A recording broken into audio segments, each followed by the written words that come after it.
It's a bike, an electric hybrid bike called the B98.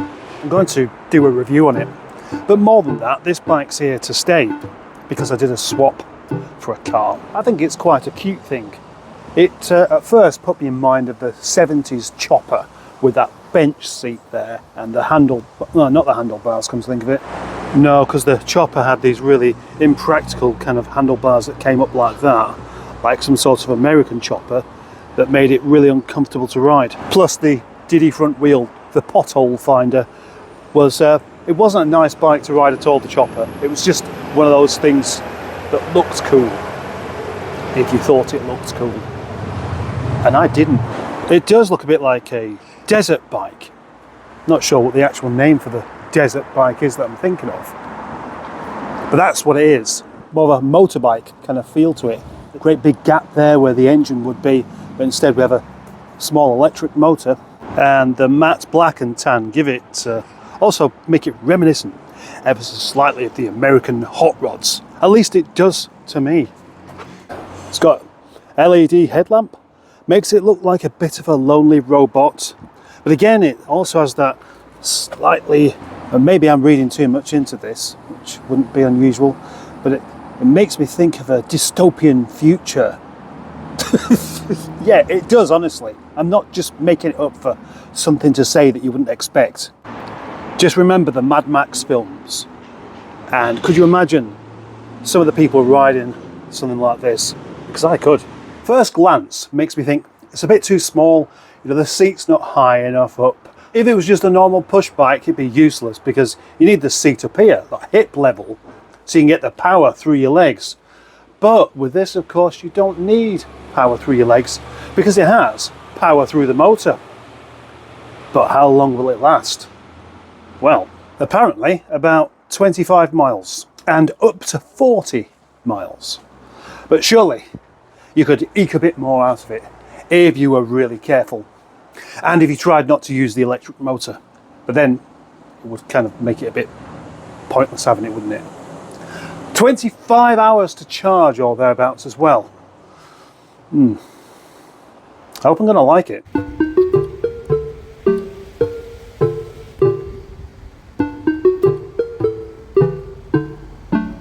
Well, that was fun.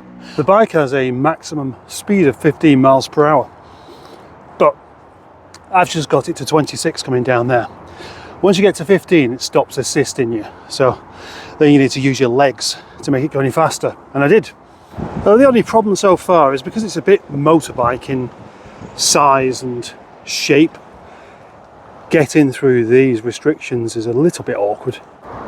It does go through, but there's a lot more weight to it. Normally on my push bike I just lift the front up and just wheel it through and it's fine, it's easy. That's not so much. It's not a really heavy thing, it's about it reminds me of a big dog in weight to just pick it up. There we go, there's its headlamp, which doesn't give a great deal of coverage. I have to try it out at night time to see if it's any good. I'm surprised it hasn't got a horn though. Here's something I'm really impressed with. How comfortable it is along a cobbled road like this. Very comfortable, being it doesn't have any suspension, but it does have rather bulbous tyres. Well, there we go, I did manage 27 just there, and I can't see it doing much more than that because it's simply not geared up for speed. It's geared up for ease and being able to ride a bike without putting any effort into it. Should this bike be on the road or the cycle path? Mixed feelings about that personally, because I think people ride electric bikes in a rather terrifying and undignified manner, and they're very rude. Kind of covered that, haven't I? But then it's also dangerous on the road. And I should be wearing a helmet, but I'm not riding, am I? I can promise you, between these bits here, I've got my helmet on. Something has just occurred to me actually, whilst riding this electric bike, hybrid bike along these cycle paths. Some people may think I'm just an overgrown child acting irresponsibly on a motorbike. But, you know, I'd like to point out that it has pedals and it doesn't have an engine. I'm going to have to admit to feeling just a little bit daft riding this. Because it's slow down, because it's made to look like a motorbike, and because actually it doesn't go quite as quickly as I would like it to do.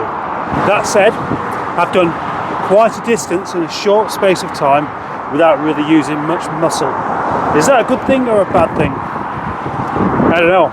You do have to change down quite a bit going up hills, because otherwise you've got to start really using your legs, and with a seat as low down as that, it's not as easy as it is on a normal push bike.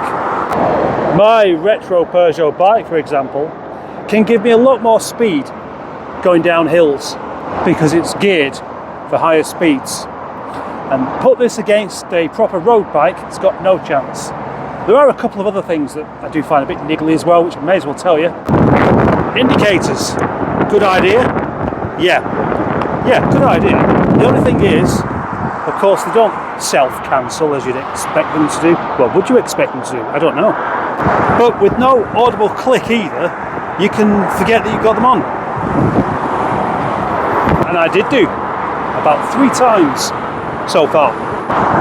One last test of the B98 bike before I take it back to work, and that is to go off-roading with it.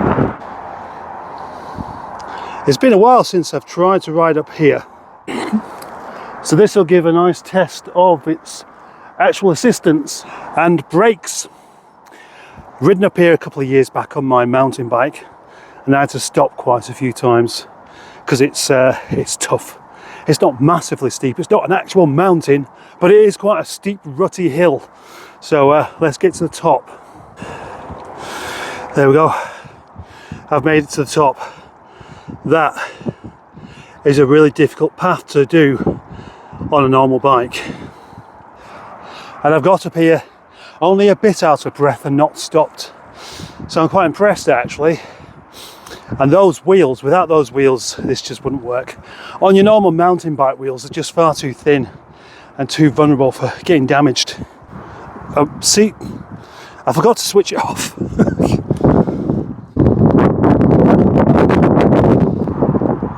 Behold the M62 snaking its way through the Lancashire scenery.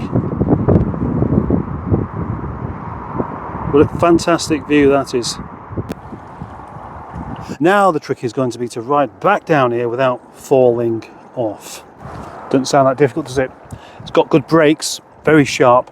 The only thing is, I'll have to don't use the motor going down a hill if you need to stop at any point, because it'll just carry on going. There's a delay from where you're pedaling to where you stop, and it just carries on pedaling.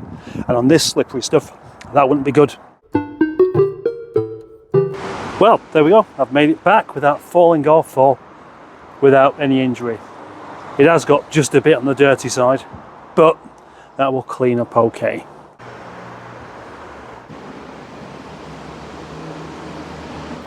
Because this bike is quite heavy for a push bike, I find it just a little bit wayward when it comes to turning. Like, you've got to slow down quite a lot before making a turn. That might just be me being awkward or fussy, I don't know. Anyway, I do like it.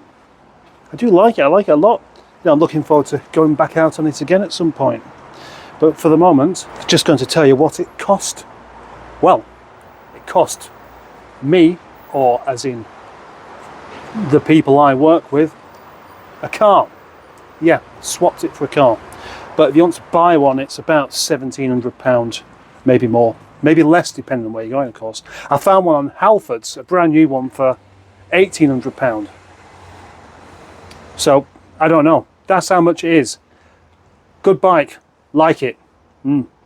Well done, B98.